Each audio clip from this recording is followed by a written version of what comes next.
Tornadoes, one of the most frightening and violent weather phenomena on Earth. Some can produce minor damage, while others can create complete destruction. The Fujita scale, now known as the Enhanced Fujita scale since 2007, rates these tornadoes on a scale from EF0 to EF5. An EF0 can produce winds of 65 to 85 miles per hour. These are the weakest on the scale and generally only do minor damage, such as peeling shingles off of roofs, downing tree branches, and even small trees. Even though these are the weakest type on the scale, these can still be deadly. Deaths from an EF0 usually occur from fallen trees. An EF1 can produce winds of 86 to 110 miles per hour. These tornadoes produce slightly more severe damage, such as pushing mobile homes off their foundations, moving cars off the road, and peeling off the surface of roofs. Now we move on to what are classified as strong tornadoes. These tornadoes receive ratings from EF2 to EF5. An EF2 can produce winds of 111 to 135 miles per hour. While the tornadoes before this type are still dangerous, this is when tornadoes can start to produce serious damage. Large portions of roofs are torn off of homes, mobile homes are destroyed, and lighter objects become projectiles in the wind. An EF3 tornado can produce winds of 136 to 165 miles per hour. Entire roofs are ripped off of homes, outer walls of homes become damaged or even destroyed, cars are picked up and thrown like toys, and many trees are downed. We are now at the last two ratings, the highest on the scale, EF4 and EF5. These are both classified as violent tornadoes. An EF4 tornado can produce winds of 166 to 200 miles per hour. Tornadoes of this strength can level well-constructed homes, structures that are not well built can be entirely blown away, and larger, heavier pieces of debris are thrown like missiles. Now we get to what this series will focus on, EF5 tornadoes. These are the most violent type of tornadoes ever documented on Earth. These tornadoes produce winds of over 200 miles per hour. Entire neighborhoods of homes are completely destroyed. Debris can be thrown for miles. Cars are mangled and beyond recognition, and trees, if they are even still standing, can be entirely stripped of their bark. As of 2023, 59 tornadoes have been rated either F5 or EF5 in the United States. The most recent one occurred on May 20th, 2013 in Moore, Oklahoma. But let's rewind the clock back a bit, back to the first F5 tornado ever documented in modern records since 1950.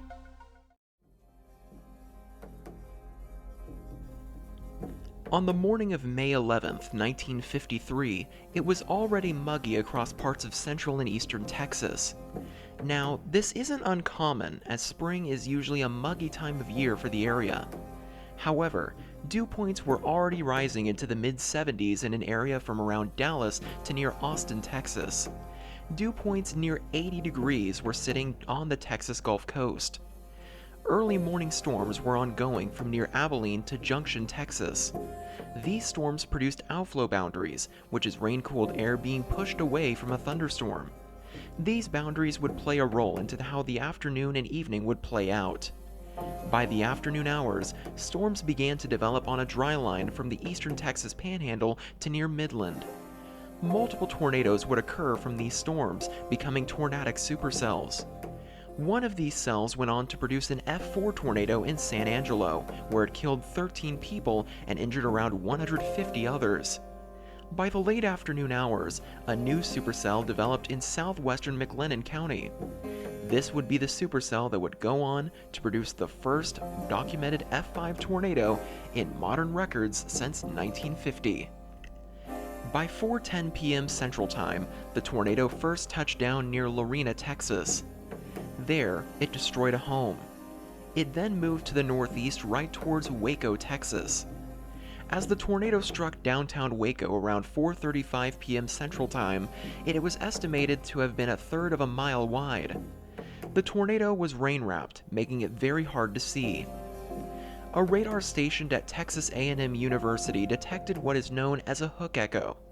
This was one of the first times the signature was shown to be linked with a tornado. People ran into shelter in banks, stores, and any other building they could find in downtown Waco. As the tornado struck the R.T. Dennis building, it knocked a large water tank off the roof of the 5-story building. Windows were blown in as people took shelter inside.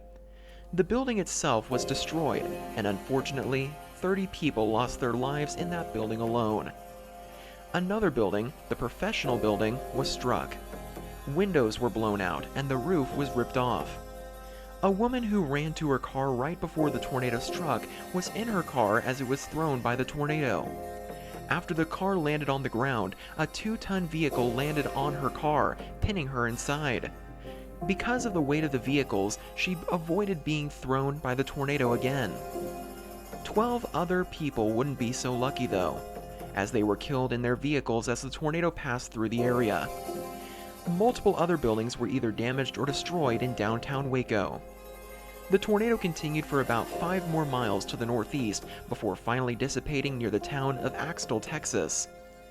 In all, 114 people lost their lives from this tornado, making it tied with the 1902 Goliad tornado as the deadliest tornado in Texas state history. 61 of those deaths occurred within a city block. Almost 600 others were injured by the tornado.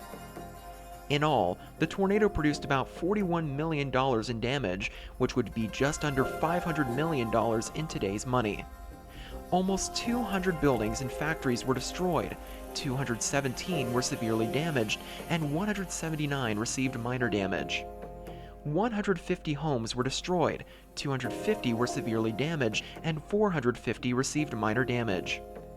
Over 2,000 cars were either damaged or destroyed by this tornado. Many people were caught by surprise, as many thought downtown Waco could never be hit by a tornado. This tornado proved that myth wrong, and many tornadoes continue to prove that myth wrong to this very day. And now we can also see what might happen someday if bombs were dropped in this country again. Oh yes, it should be a good lesson to all of us and be prepared. I think that this sort of a thing, regardless, it's a horrible thing. We all know that, but it shows us just that it can happen here, and a tornado shows us that. After the Waco tornado, about 20 weather radars were implemented throughout the state of Texas, though some were later removed, to help alert people to incoming tornadoes. This tornado was the 11th deadliest tornado in American history, right behind the Flint, Michigan F5 tornado of June 8, 1953, which killed 116 people. As stated earlier, this was, and still remains, tied with the 1902 Goliad tornado as the deadliest tornado in Texas state history.